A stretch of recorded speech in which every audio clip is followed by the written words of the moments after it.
오늘은 어버이 주일입니다. 지난 수요일이 어버이 날이었는데 다들 행복한 시간 보내셨습니까? 또 평일이라 또 가족들 간에 또 모이기도 쉽지 않은 날이긴 했습니다. 근데 어버이날은 어떤 날일까요? 우리 지난주에 어린이날의 정의를 제가 오늘 사전에서 그 정의를 설명했지 않습니까? 그 사전을 다시 한번 봤습니다. 그 사전의 이름이 한국민족문화대백과 사전인데 그 사전에 어버이날에 대해서 이렇게 정의 내리고 있습니다. 어버이의 은혜에 감사하고 어른과 노인을 공경하는 경로 효친의 전통적 미덕을 기리는 날, 이렇게 정의가 되어져 있죠. 그래서 어버이의 은혜, 부모님의 은혜를 감사하는 날이고, 또 특별히 부모님들이 연로하시니까 경로 그리고 효친하라, 이런 날입니다. 그럼 경로 효친의 뜻이 뭐냐 하면, 이 경로는 노인을 공경하다. 부모님들이 이제 어르신들이니까 공경하다라는 의미가 있고, 효는 효를 행하는 것, 잘 받들어 섬기는 것이죠. 친은 친하게 지내는 것. 그래서 이제 어버이 주일이나 어버이날이 되면 출가했던 또 멀리 있던 자녀들이 부모님과 함께 식사도 하고 만나서 선물도 드리고 그렇게 하는 이유가 이 효친 때문에 그렇습니다. 그래서 이 오늘은 어버이 주일인데 이 어버이날, 어버이 주일의 의미가 그래서 있는 것이죠. 그러면 여러분들, 이 어버이날이 언제부터 시작되었을까요? 그 유래가 어떻게 될까요? 우리가 한번 그 부분을 좀 생각해 봤으면 좋겠습니다. 사실은 이 어버이날이 들어오게 된 배경은요, 미국에서 시작되었습니다. 1907년경에 미국의 안나 자비스라는 여인이 있었는데, 어머니를 추모하기 위해서 카네이션, 흰색 카네이션을 이렇게 준비해서 본인이 다니는 교회 성도들에게 우리 어머니가 이렇게 저를 사랑해 주셔서 이렇게 잘 키워두셨습니다 라는 의미로, 감사하는 의미로 이 카네이션을 교인들에게 나누어 주었대요. 거기서부터 시작되어서 7년 후에는 1914년 미국 28대 대통령 토머스 우드로 윌슨이라는 사람이 5월 둘째 주 주일을 어머니의 날로 정하게 됩니다. 그래서 안나 자비스의 그 이제 행동이 아주 큰 좋은 파급 효과가 있어서 7년 후에는 기념일로, 국가 기념일로 정하게 되었습니다. 그래서 지금도 오늘이죠. 오늘은 미국의 어머니 날입니다. 그래서 흩어져 있던 자녀들이 어머니를 뵙기 위해서 차를 타고, 미국은 넓지 않습니까? 그죠? 몇 시간 걸려서 이제 어머니를 만나러 오는 그런 날이 어머니의 날인데, 우리나라에서는 이제 우리 교회, 한국 교회에서는 어버이 주일로 섬기죠. 그런데 이제 왜 어머니 날만 있느냐? 이 아버지들이 그냥 보통 가만히 있는데 한번 소리를 냈어요. 아버지 날도 정해달라. 그래서 미국에서는 6월 셋째 주 주일, 6월 셋째 주 주일이 아버지의 날로 지킵니다. 그때는 차를 타고 많이 이동을 안 한대요. 왜냐하면 어머니 날 이미 다 봤기 때문에 아버지 날을 했는데 그냥 기념하는 의미만 있고 이제 많이 가긴 가는데 어머니 날보다는 적게 움직인다고 합니다. 그리고 7월 달에는 또 부모님의 날이라고 또 정했대요. 그래서 미국에는 웬 날이 이렇게 많은가 봤더니만 형제의 날도 있어요. 자기 형제들끼리 친하게 지내는 날도 있고, 조부모의 날도 있습니다. 할아버지, 할머니 날도 있어요. 그런 날들을 정해가지고 어쨌든 미국이라는 사회 속에서 이 가족들이 서로 끈끈한 정을 나눌 수 있도록 국가에서 그런 기념일들을 정해놓고 있습니다. 우리나라는요, 1930년대 한국 교회 안에서 역시 어머니 주일이라고 해서 어머니의 사랑을 기억하자, 기념하자라는 의미에서 1930년대 일제 치하였지만 한국 교회 안에서 이런 날들을 좀 정하였습니다. 그리고 조금 더 발전하면서 이제 국가에서도 전쟁 후 1956년에 어머니 날로 지정을 하게 되었고요. 아버지의 표정들을 좀 살피다가 명칭을 바꿨습니다. 5월 8일 어버이날로 그렇게 명칭을 바꿨어요. 그래서 우리나라는 1973년부터 어버이날, 우리나라에는 이제 어머니의 날, 아버지의 날이 없고 어버이날, 부모님의 날을 5월 8일로 정하여서 지금껏 기념하고 있습니다. 근데 여러분들, 이 카네이션을 가슴에 다 부모님들은 달고 있는데요. 그 이유는 앞에서 그 미국 역사에 보면 안나 자비스가 어머니를 기념하기 위해서 성도들에게 카네이션을 나눠줬던 것 때문에 그 전통을 우리가 이어받고 이 카네이션을 나눠주면서 또 어머니 아버지께 달아드리면서 감사합니다라고 함께 표를 하는 것이죠. 그래서 감사의 표를 표현할 때 항상 카네이션을 이렇게 달아드리는데, 우리나라에서는 이제 또 스승의 날도 있기 때문에 선생님에게 감사하는 의미로 또한 이 카네이션을 달아드리도록 그렇게 하고 있습니다. 자, 이처럼 사실 부모님의 날, 어버이날, 어머니 아버지에게 감사하는 날은 100년 전 1907년부터 시작된 건 아니죠. 사실은 성경에 이미 하나님께서 창조의 원리로 우리에게 가르쳐 주셨고요. 그리고 또 출애굽한 이스라엘 백성들에게 이제 어떤 유형의 하나님 나라가 이루어진 그곳의 율법으로 부모 공경에 대해서 강조하고 있습니다. 그래서 여러분, 세상 사람들도요, 예수님을 믿지 않더라도 하나님께서 인간 본성 속에 부모님에 대한 존경과 사랑의 마음을 심겨두셨어요. 하나님이 창조의 질서 안에 부모님에 대한 공경의 마음을 허락해 공경하도록 하신 것이지요. 그리고 국가가 형성된, 이스라엘 국가가 형성됐을 때는 아예 율법 조항에 10계명 가운데 5번째 계명으로 내 부모를 공경하라라고 명령하고 있는 것입니다. 그래서 여러분, 이 어르신들에 대한, 부모님에 대한 공경은 성경에서 많이 나오게 됩니다. 특별히 왜 그들을 공경할 수 있느냐, 또 이 어르신들에 대한 그 명예를 성경에서는 어떻게 기록하고 있느냐면, 잠언 16장 31절에 보면 이렇게 기록하고 있습니다. 백발은 영화의 면류관이라 공의로운 길에서 얻으리라, 이렇게 되어 있는데, 백발이 영광스러운 면류관이다 라고 표현하고 있습니다. 오늘날에는 이제 염색을 많이 하셔서 백발을 가지신 분들은 다 잘 못 뵀지만, 여러분들 염색약이 없다고 생각했을 때 여기 앉아 계신 분들 상당히 많은 수가 이제 백발이죠. 근데 백발이 성경에서는 아주 영광스러운 그 개인의 면류관이다라고 표현하고 있습니다. 왜냐하면 그 백발 속에는요, 살아온 인생의 지혜와 연륜과 오래 참음과 자녀들을 향한 사랑이 그 백발 속에 다 녹아 있고, 그러한 부모님의 수고가 그 백발에 다 나타났기 때문에 그렇습니다. 잠언 20장 29절에는 젊은 자의 영화는 그의 힘이요 늙은 자의 아름다움은 백발이니라. 그래서 흰머리는요, 이것은 정말 영화로운, 개인에게는 영화로운 것이죠. 그래서 그 흰머리 속에 담겨진 지혜, 그리고 인내, 사랑, 그리고 헌신, 이러한 것들이 담겨져 있기 때문입니다. 그렇다면 우리의 나이 드신 부모님들 다 바로 이렇게 백발이 되어지고 주름이 깊어지지만, 그것은 바로 그들에게 영광스러운 면류관이고 관이라는 것을, 상이라는 것을 성경은 우리에게 말씀해주고 있습니다. 자, 그렇다면 이제 우리 부모님께 어떻게 부모님을 공경할 것인가? 많은 것들이 있겠지만 오늘 특별히 잠언의 말씀, 우리가 읽은 잠언 23장 22절에서 26절의 말씀을 통하여서 우리가 부모 공경, 특별히 부모님을 즐겁게 하는 것이 무엇인가에 대해서 함께 고민을 하고 감사하는 시간을 또 함께 가지고자 합니다. 22절에 보면 너를 낳은 아비에게 청종하고 내 늙은 어미를 경히 여기지 말지니라. 약간 이 평행법처럼 기록되어져 있는데, 아비, 어미 동일하게 부모님 있죠. 청종하고 경히 여겨서는 안 된다라는 것을 말해주고 있습니다. 여기 청종하다라는 단어가 샤마라는 히브리어인데, 우리가 그냥 단순히 청각을 의미하지 않아요. 여러분들 자녀들 뭔가를 가르쳐 줄 때, 자, 잘 들어, 이렇게 표현하죠. 자, 주의해야 돼, 잘 들어야 돼. 이 말은 듣기만 하라는 겁니까? 잘 듣고 행하라는 겁니까? 잘 듣고 행하라는 거예요. 자, 저기 뜨거운 냄비에 물이 끓고 있어, 절대로 가까이 가면 안 돼 라고 하는 주의를 준 것은, 그렇게 들려준 것은, 뜨거운 냄비가 저기 안에 물이 끓고 있으니까 내가 아이에게 가서 그것을 만지지 말라는 행동을 요구하는 그런 권유죠. 그래서 듣고 행하는 거예요. 마찬가지로 여기 나오는 청종이라는 단어가 듣고 행하다, 듣고 따르다라는 것이죠. 그래서 우리 번역에서 이 히브리어 샤마를 정말 잘 번역했어요.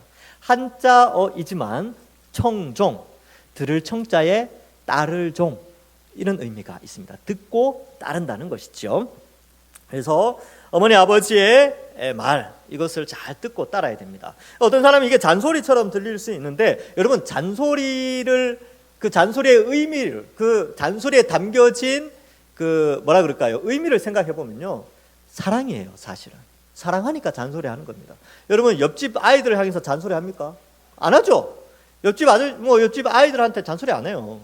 내 자식이니까 내 자식 똑바로 잘 되라고, 내 자식 바르게 성장하라고, 건강하게 자라라고 이런저런 말을 하는 것이지요. 그러니까 잔소리로 듣는 것이 아니라 듣고 따르는 것이 중요하다라는 것을 우리에게 가르쳐주고 있습니다. 그래서 잘 청종해야 하는 것이죠. 저도 예전에는 잔소리처럼 많이 들렸어요. 또 잔소리 하신다. 근데 그 잔소리 지금 제가 하고 있어요. 크니까 제가 하고 있더라고요. 그러니까 의미를 생각해 보면 자식 잘 되라고, 자녀들 바른 길로 가라고, 자녀 건강하라고 그런 말씀들을 하셨구나, 이것을 깨닫게 되는 것이죠. 그런데 이런 건 있어요. 나와 의견이 맞지 않는 부모님의 말들이 있을 수 있잖아요. 그죠? 자라가다 보면 부모님들의 의견과 내 의견이 다를 때, 그럴 때 청종하기가 쉽지가 않아요. 특별히 또 죄를 짓는 부분이라든지 신앙에 대해서 뭔가 문제가 발생하는 명령을 할 때는 이제 청종하기가 쉽지가 않지요. 그럴 때는 어떻게 하냐면 부모님의 그 마음을 먼저 이해해야 합니다. 왜 어머니 아버지가 저런 말씀을 하실까? 그 마음을 먼저 이해하고, 두 번째로는 부드럽게 잘 설득해야 하는 것이죠. 그래서 내 어머니, 내 아버지 맞습니다. 그렇게 말씀하시는 게 맞는데 제 생각은 이렇습니다. 제 생각은 이렇게 해서 제가 이런 결정을 하려고 합니다. 라고 부드럽게 설득을 하면 되는 것이죠. 그것도 역시 경히 여기지 않고 존경하는 방식이지요. 그리고 또 설득하는 과정도 굉장히 중요합니다. 그래서 부모님들이 대체적으로 뭔가를 이야기하실 때 우리는 청종해야 되고요. 또 내 의견과 다를 때는 공손하게 그것들을 설명할 필요가 있고, 그러나 그 마음을 먼저 이해했을 때 그것이 옳은 것이라면 따르고 순종하는 것이 맞습니다. 자, 그런데 만약에 이제 뒤에 보면 22절 뒷부분에 내 늙은 어미를 경히 여기지 말라 이렇게 되는데, 가볍게 여기지 말라는 거고 함부로 대하지 말라는 것인데, 뭐 이런 게 있을 수 있어요. 예전에 제가 공익 광고 뭐 이런 영상 나오지 않습니까? TV에서 나올 때 그런 게 있었어요. 할아버지, 이제 아버지인데 할아버지죠. 할아버지인데 오디오 세트가 이렇게 있는데 할아버지 가서 이렇게 볼륨을 조금 켜려고 하니까 그 아들이 아버지 그거 만지지 마세요 막 그러는 장면이 나와요. 만지지 마세요. 그리고 또 이제 딸이 이제 엄마가 딸한테 뭔가를 묻는 거죠. 야, 이건 뭐냐? 그러니까 딸이 에이, 엄마는 그것도 몰라 이렇게 말을 하는 거. 그러면 이러한 것들이 어떻게 보면 부모님을 좀 경히 여기는 것이 아닐까, 우리가 한번 생각해 보는 것이죠. 우리도 그런 모습이 있지 않을까, 여기 자녀된 분들. 이렇게 그럴 때는요, 이게 뭐 예를 들어서 아까처럼 아버지가 이게 오디오를 만질라 그러면 얼른 가서 아버지 제가 뭐 도와드릴까요? 이렇게 표현할 수 있잖아요. 그죠? 얼마든지 부드럽게 표현할 수 있고, 어머니가 뭔가를 물었다. 근데 어머니가 잘 모르는데 너무나 쉬운 걸 물으셨다. 그러면 어머니 이거 모르실 수 있죠. 이거 괜찮아요. 이거는 이렇게 하면 되는 거예요. 이건 이런 의미예요. 그렇게 부드럽게 이야기를 하면 되는 거죠. 그게 바로 경히 여기지 않고 존중히 여기는 것입니다. 이것은 부모님께뿐만 아니라 모든 어른들께도, 어른들을 대하는 이 후세대가 취해야 할 그러한 자세이지요. 그러면 여기 나오듯이 청종하지 않고 어미를 경히 여기고 오히려 부모님을 학대하고 함부로 여기고 막 폐륜을 저지르고 막 그렇게 되면 어떻게 될까요? 벌 받죠. 네, 벌 받아요. 그래서 성경은 이것도 기록하고 있습니다. 신명기 27장 16절에 그의 부모를 경홀히 여기는 자는 저주를 받을 것이니라 할 것이요 모든 백성은 아멘 할지니라. 잠언 30장 17절에는요 아비를 조롱하며 어미 순종하기를 싫어하는 자의 눈은 골짜기의 까마귀에게 쪼이고 독수리 새끼에게 먹히리라. 끔찍하지 않습니까? 제가 일부 예배 때는 이거 안 읽었어요. 너무 끔찍해서. 왜냐하면 어린이들이 있었거든요. 일부 예배 때 아이들이 와 있었거든요. 그래서 이거는 읽으면 안 되겠다 싶어서 넘어갔습니다. 레위기 20장 9절에는요 만일 누구든지 자기의 아버지나 어머니를 저주하는 자는 반드시 죽일지니 그가 자기의 아버지나 어머니를 저주하였은즉 그의 피가 자기에게로 돌아가리라. 그래서 이 부모를 함부로 대하고 이제 학대하는, 폐륜을 저지르는 그런 자들은 반드시 이렇게 된다라고 하나님께서 말씀을 통해서 경고하고 있습니다. 예, 물론 부모와 자식 간에 갈등이 있을 수 있죠. 다툼이 있을 수 있어요. 그러나 가족이기 때문에 또 얼마든지 빨리빨리 풀고 하는 것이죠. 그러나 그것이 바깥으로 나가서 혹은 부모님을 이렇게 학대하고 물리적으로 가해할 때는 저주를 받게 된다라는 것을 말해주고 있습니다. 우리 여기 계신 분들하고는 상관이 없겠지만 우리는 부모님께 이렇게 성경에서는 공경하라고 말씀하고 있습니다. 백발에 담겨진 그들의 지혜와 인생의 경륜과 모든 오래 참음과 이러한 것들, 또 우리를 길러주신 그 사랑에 대한 존중과 공경이 우리가 있어야 한다는 것이죠. 구약 성경에 이런 것들이 기록되어 있는데, 여러분, 구약의 하나님이 신약의 하나님이에요. 그리고 유대인의 하나님이 이방인의 하나님 되십니다. 그래서 이 말씀들은 다 우리에게 적용되는 것이죠. 그래서 우리 부모님께, 살아계신 부모님께 아주 잘 해야 하는 것입니다. 자, 23절과 24절은 그렇다면 부모님께 효도하는 방식, 부모님을 즐겁게 하는 것이 무엇이 가장 우선이 되어야 될까? 여러 가지가 있겠지만 그 가운데 오늘 성경은 23절에 특별히 좀 강조를 두고 있습니다. 23절에 보면 이렇게 기록되어 있죠. 진리를 사되 팔지는 말며 지혜와 훈교와 명철도 그리할지니라. 23절 때문에 24절, 25절에 부모의 즐거움이 기록되는데, 즉 무슨 말이냐 하면 진리를 사는 거죠. 사는 것은 돈을 지불하고 소유권을 가지고 오는 것인데, 진리를 사고 그것을 다시 팔지 말라는 거예요. 진리를 잘 간직하라는 것이죠. 진리뿐만 아니라 지혜와 훈교와 명철도 잘 간직할 것을 우리에게 말씀해 주고 있습니다. 그러면 진리를 먼저 획득하는 방법은 뭘까요? 사실은 이 진리 획득은요, 우리의 노력이나 의지는 아니에요. 진리 획득은 주어진 것입니다. 예수님께서는 예수님이 이 땅에 오셔서 내가 곧 길이요 진리요 생명이니 라고 말씀하셨죠. 그러면 진리라는 것이 참 진짜의 이치리자입니다. 어떤 참된 이치냐면 구원에 이르는 참된 이치를 진리라고 표현합니다. 그러면 진리는 사실은 우리에게 주어졌는데, 그 방식이 바로 성자 하나님이 이 땅에 오셔서 우리의 죄의 형벌을 대신하여 십자가에 죽으심으로 누구든지 그 예수님을 믿는 자는 죄의 형벌의 면제를 받아서 하나님의 자녀가 되어 그 진리, 구원받는 진리를 소유하여 하나님 자녀가 되는 것이죠. 여러분, 이거를 귀하게 여기시고 잘 간직해야 된다는 것입니다. 이거 팔아먹으면 안 된다는 거예요. 그러니까 세상의 즐거움을 쫓아서 진리를 팔아먹어버리고, 세상에 돈 많이 버는 거 부유해지려고 진리 팔아버리고, 그러면 안 된다는 거예요. 하나님의 진리를 잘 간직, 예수 그리스도를 잘 간직해야 된다. 이것이 바로 부모를 기쁘게 하는 것이요 하나님을 기쁘시게 하는 것입니다. 그래서 지금의 이 진리는 은혜로 우리에게 주어졌고, 사실은 그 진리가 예수 그리스도의 핏값으로 우리에게 주어진 거죠. 그래서 신약 성경에는 그리스도의 피로 사신 교회, 이런 표현도 쓰고 있습니다. 진리는 그저 주어진 것이 아니라 반드시 사야 되는데, 예수 그리스도께서 자기 핏값을 지불하시고 사서 우리에게 그 구원의 진리를 나누어 주신 것이지요. 자, 그러면 얻는 것은 이렇게 얻는데 간직하는 방법이 있습니다. 어떻게 간직해야 할까요? 바로 이 진리의 말씀, 성경 66권을 읽고 순종하는 것이죠. 그러면 여러분, 이 간직한다라는 것이 이런 의미가 있어요. 아까 청종의 개념과도 비슷한데, 성경 66권이 우리에게 있죠. 나한테 있는 것만으로 만족하는 것이 아니라 있으니까 읽고 성경대로 살아가는 것이 간직하는 거예요. 그래서 이것을 어디 집에 방치해 놓거나 아니면 이런 형식, 나 우리 집에 성경책 있어 라고 하는 것과 성경책이 있어 라고 하지만 성경책을 읽지 않는 것은, 성경책이 있다라고 하는 형식은 있지만 그 본질은 잃어버린 것이지요.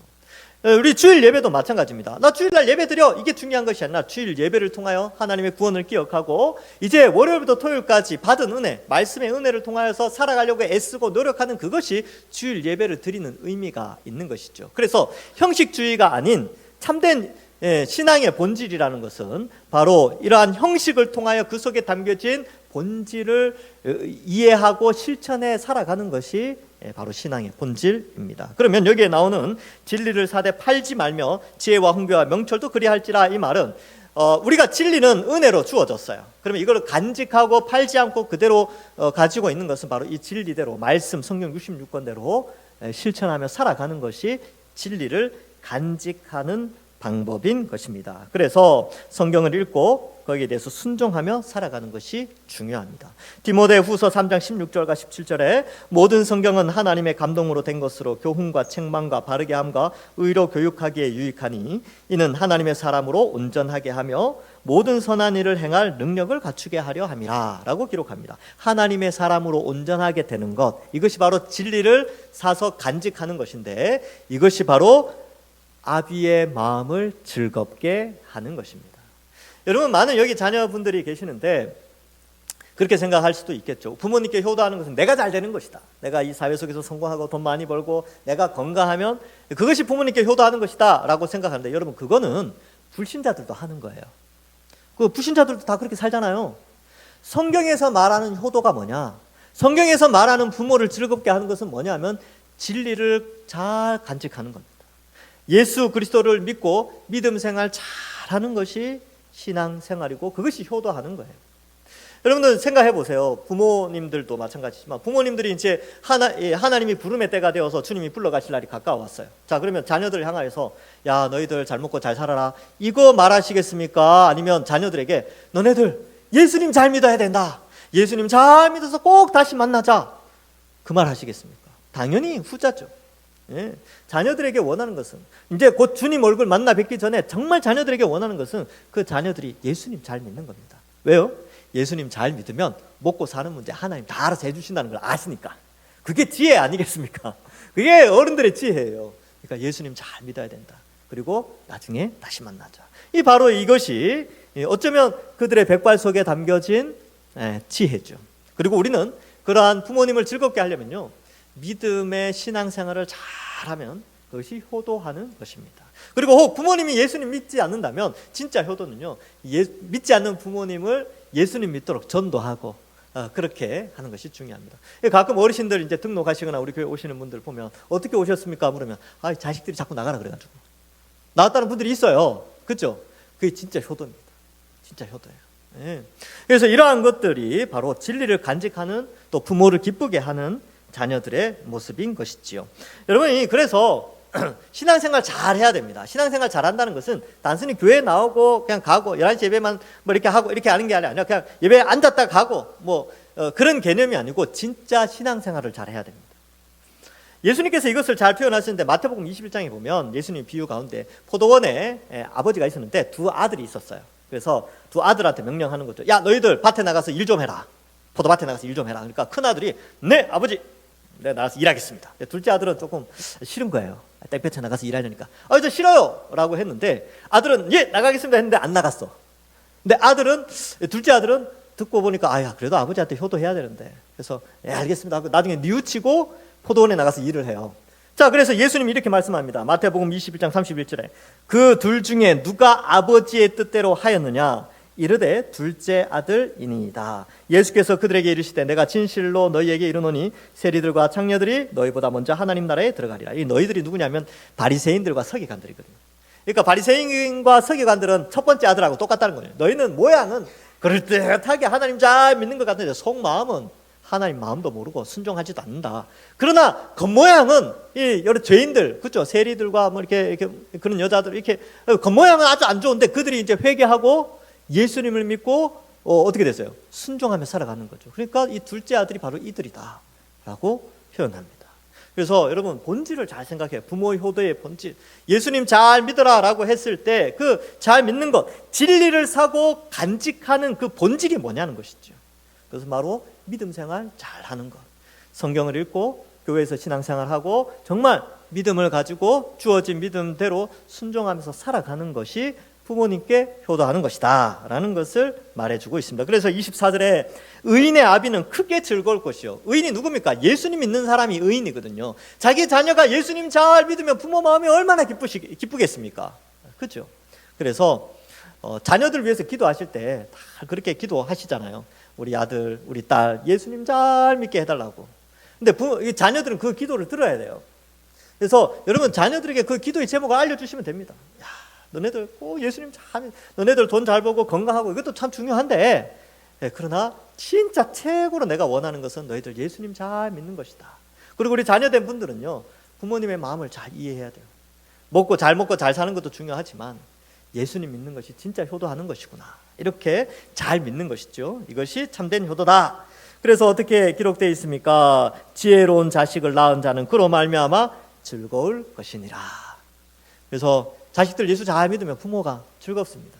그러면 자녀들이 예수님 잘 안 믿으면 어떻게 돼요? 부모님 마음에는 늘 짐이죠. 마음이 좀 답답해요. 예수님 잘 믿어야 될 텐데, 이런 마음이 있다는 거죠. 효도하시려면 예수님 잘 믿으면 돼요. 그래서 여기 어르신들 중에 자녀들이 아직 예수님 안 믿는다면, 이 어버이날이나 생신 때 자녀들하고 식사 같이 하잖아요. 그때 뭐 자녀들이 이제 용돈도 이렇게 드리잖아요. 이렇게 용돈 봉투에서 감사합니다 드릴 때 그 이제 기쁨으로 받잖아요. 기쁘죠, 그죠? 기쁘게 받을 때, 근데 나한테 더 큰 기쁨이 하나 있다. 나는 이것도 참 즐거운데, 너네들 예수님 꼭 믿는 것이 이 어떤 일확천금을 나한테 가져다 주는 것보다 그게 제일 큰 기쁨이다. 이런 한마디 하시면 돼요. 한마디 하시면. 그래도 자녀들 마음속에 울림이 또 있거든요. 그래서 우리 의인의 아비는 바로 예수님 잘 믿는 자들의 아비는, 그래서 아비와 어미 같은 의미로 쓰죠. 기뻐하는 것이죠. 그래서 25절에 내 부모를 즐겁게 하며 너를 낳은 어미를 기쁘게 하라라고 기록하고 있습니다. 그래서 우리 자녀분들은요, 효도가 뭐냐면 부모 마음을 잃는 거예요. 부모 마음을. 그래서 부모님이 정말 무엇을 원하시는가, 부모님이 나에게 정말 무엇을 원하시는가를 아는 게 필요한데, 그 원하는 것이 바로 여기에 기록되어 있죠. 진리를 사서 간직하는 것, 지혜와 명철 가운데 살아가는 것, 그게 정말 부모 마음 아니겠습니까? 자, 그래서 부모를 즐겁게 하는 것이죠. 그래서 저도 이제 부모님의 마음을 좀 늦게 좀 알게 됐어요. 그래서 저에게 이제 어머니가 돌아가시기 전에 아버지에 대해서 이렇게 말씀하셨어요. 제가 칠남매인데 얼마나 힘들었겠습니까? 70년대, 80년대 그때 칠남매 키우는 게 보통 일이 아니죠. 그래서 한 번은 아버지에 대해서 말씀하실 때 그러시더라고요. 낮에는 농사 짓고, 옛날에 이제 농사 지을 때가 있었거든요. 밤에는 건물 관리인으로 가셔가지고 일하시고, 잠 한 4시간 주무시고 출퇴근하셨대요.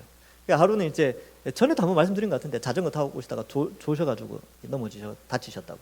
그만큼 옛날 아버지들은 그렇게 또 했죠. 어머니들은 어떻습니까? 자식들 먹이고 하는 거 보통 일입니까? 옛날 어머니들은 막 자식들 낳아놓고 도시락 이렇게 쌓아놓고 막 아침 일찍 일어나서 도시락 쌓고 막 그랬잖아요. 키우는 일이 보통 일이 아니죠. 근데 그러한 그 부모님의 수고와 헌신, 이러한 것들을 우리가 또한 기억해야 하는 것입니다. 그래서 26절을 보시면 내 아들아 네 마음을 내게 주며, 이게 무슨 말이냐면 부모의 마음을 이해하는 거예요. 그리고 자녀들이 부모의 마음에 기쁨이 되도록 하는 것인데, 여러분 보통 부모님들은 자녀들에게 마음을 다 줘요. 그래서 부모의 마음을 자녀들에게 다 나타냅니다. 그리고 그렇게 이제 헌신하죠. 그런데 부모님들도 자녀들이 부모님을 알아주기를 원하는 거예요. 부모님을 알아주기를. 그래서 마음을 준다라는 것이 어머니 아버지의 마음을 좀 알아줬으면 좋겠다, 이런 뜻입니다. 그게 또 효도죠. 그래서 제가 나중에 이제 어머니 아버지께 그 마음을 알고, 이제 경상도 남자라 가지고 제가 언어 표현이 좀 서툽니다. 또 좀 무뚝뚝한 면이 없지 않아 있어요. 서울 올라와서 많이 바뀌었습니다. 많이 바뀌긴 했는데 옛날에 좀 무뚝뚝하고, 저희 아버지도 뭐 전형적인 가부장적 제도 아래 이렇게, 그래서 말씀도 별로 없으시고 늘 무서웠어요. 저에게 아버지는 무서움의 대상이지만 또한 존경의 대상이요 사랑의 대상이기도 하죠. 근데 제가 한 번은 용기를 냈습니다. 이제 성경을 연구하다 보니까 제 부모 마음을 아는 것이 효도라는 것을 알고, 그래서 하루는 제가 아버지 존경합니다, 이게 입을 열었어요. 그러면 이제 보통 어머니, 네가 내 마음을 드디어 알아줬구나, 막 안아주고 막 칭찬해주고 그럴 텐데, 우리 아버지는 그렇게 안 해요. 가만히 계셨어요. 가만히 그러냐, 그러니까 가만히 계셨는데 그 눈빛은요 굉장히 행복해하는 눈빛이셨어요. 제가 눈빛을 봤거든요. 굉장히 흐뭇해하셨습니다. 여러분, 효도는요 부모의 마음을 알고 표현하는 겁니다. 말로 표현하고 선물 같은 것으로 표현한 거죠. 그래서 부모님이 뭘 좋아하시는가도 알고 따뜻한 말 한마디 하는 것도 의미가 있습니다. 공익광고협의회에서 나온 옛날에 말 한마디가 효도입니다 라는 그런 영상도 있었습니다. 제가 이제 주중에 그런 것도 좀 봤거든요. 그러니까 한마디 말, 오늘 어버이 주일인데 말 한마디 좀 멋지게 한번 해 주십시오. 부모님들께. 여기 이제 부모님이 안 계신 분들도 계시지만, 이게 부모님 계신 분들은 따뜻한 말 한마디, 아니면 목사님 저는 말 정말 못하겠어요. 카톡이 있습니다. 문자 하십시오. 예, 편지 이렇게 써셔서 길러주셔서 너무 감사하고, 또 아버지들한테는 존경합니다. 이 말이 아버지들한테는 참 힘이 돼요. 어머니들한테는 또 이제 감성적인 표현들 있죠. 사랑합니다. 늘 어머니의 따뜻함에 감사합니다. 이런 것들을 이제 표현하시는 것이죠. 그래서 이러한 것들을 좀 잘 표현해 보시는 것이 그 마음을 드리는 것이죠. 그리고 26절 끝에 내 눈으로 내 길을 즐거워할지라. 부모의 길이 뭡니까? 두 가지 길이에요. 이제 첫 번째 길은 잘 아시다시피 자녀들을 위하여 평생을 살아온 수고와 헌신과 사랑의 길입니다. 자녀들은 그 길을 알아야 돼요. 그 부모가 자녀들 끌고 이렇게 길을 걸어가는데 이제 그림 언어를 잘 생각해야 돼요. 부모의 손을 잡고 부모의 양육함을 받고 이제 나중에 때가 되어서 부모의 손을 놓고 한 가정을 이루죠. 그러나 그 길은 같이 걸어가는 거예요. 가족이니까. 그러다가 가끔 가다가 우리 자녀분들은 함께 걸어가시다가 고개를 한번 돌려서 부모님이 걸어온 발자취를 한 번쯤은 바라볼 수 있어야 됩니다. 우리를 위하여 수고하고 희생한 그 발자취, 그걸 보면서 어때요? 그걸 동의하고 존경하고 인정해 주는 것이죠. 그리고 그걸 즐거워하는 것입니다. 그게 효도예요.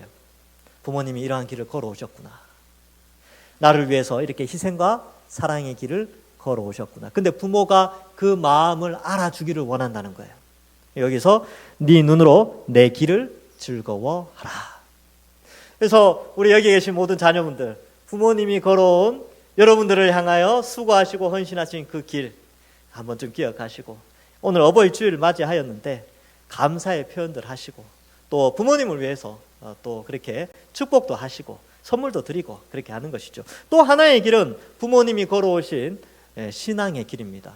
그래서 부모님이 예수님을 잘 믿어 오셨다면 그 길도 한번 생각해 보십시오. 새벽마다 또 기도할 때마다 자녀들을 위해서 기도하셨던, 눈물로 기도하셨던 그 부모님의 신앙의 길, 그 부모님의 그 신앙의 길에 부끄럽지 않도록 그 길을 오히려 나도 즐거워하며 그 길을 존중하며 살아가는 것이지요. 그것이 바로 부모를 즐겁게 하는 것이다 라는 것을 우리에게 가르쳐 주고 있습니다. 그래서 오늘 이제 어버이 주일이어서 이러한 것들을 생각해 봤는데요. 또 성경에 이런 구절도 있습니다. 잠언 17장 6절에 보면요, 손자는 노인의 면류관이요, 이렇게 표현되어 있죠. 우리 손주, 그래서 할아버지 할머니들이 손주들 그렇게 이뻐하나 봐요. 근데 그 뒷구절이 이제 핵심이 있죠. 아비는 자식의 영화이니라. 여러분, 내가 지금 누리고 있는 영화, 영광, 그것은 바로 아버지로부터 어머니로부터 말미암았다는 것을 잊지 않아야 됩니다. 아비는, 부모님은 자식의 영광입니다. 그래서 그러한 부모님의 희생과 수고를 우리가 기억하고, 성경도 명확하게 하나님이 우리에게 부모님에 대해서 공경할 것을 명령하고 있기 때문에 우리는 오늘이 비록 어버이 주일이지만 늘 365일 부모님을 공경하고 살아가야 합니다. 말씀을 맺습니다. 우리의 부모님들, 백발과 주름 속에 담겨진 그들이 우리를 위하여, 자녀들을 위하여 희생하고 또 헌신한 사랑, 또 눈물로 기도한 그 믿음의 발자취, 우리는 그것을 기억하고 또 알아주어야 하는 것입니다. 그리고 존경하고 사랑하고 또 섬겨야 되는 것이죠. 그래서 오늘 하루뿐만 아니라 이번 한 주간 우리 평생 부모님 살아계실 때 또 우리 마음을 다해서 부모님께 효도하여 부모님께도 칭찬받고 하나님께도 칭찬받고, 그래야 부모님을 늘 즐겁게 하시는 우리 모든 주의 백성들 되기를 주님의 이름으로 간절히 축원합니다. 기도하겠습니다. 하나님 감사합니다. 오늘 귀한 말씀을 통하여 하나님이 우리에게 좋은 부모님을 허락해 주셨고, 또 부모님의 즐거움이 무엇인지 함께 배우게 하여 주시니 감사합니다. 또 아직 부모님이 예수님을 믿지 않는다면 최고의 효도는 바로 전도하는 것임을 알고 부모님 믿도록 기도하고 전도하게 하시고, 또 부모님이 그동안 우리를 길러주시고 키워주신 그 발자취들 우리가 돌아보면서 그 마음을 이해하고 존경하며 늘 사랑하고 위하여 기도하는 우리 모든 세대들 될 수 있도록 선한 길로 인도하여 주옵소서.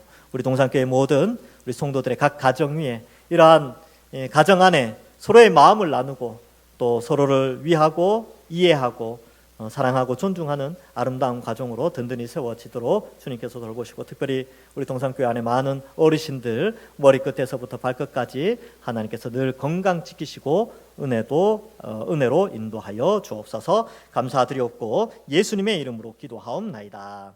아멘.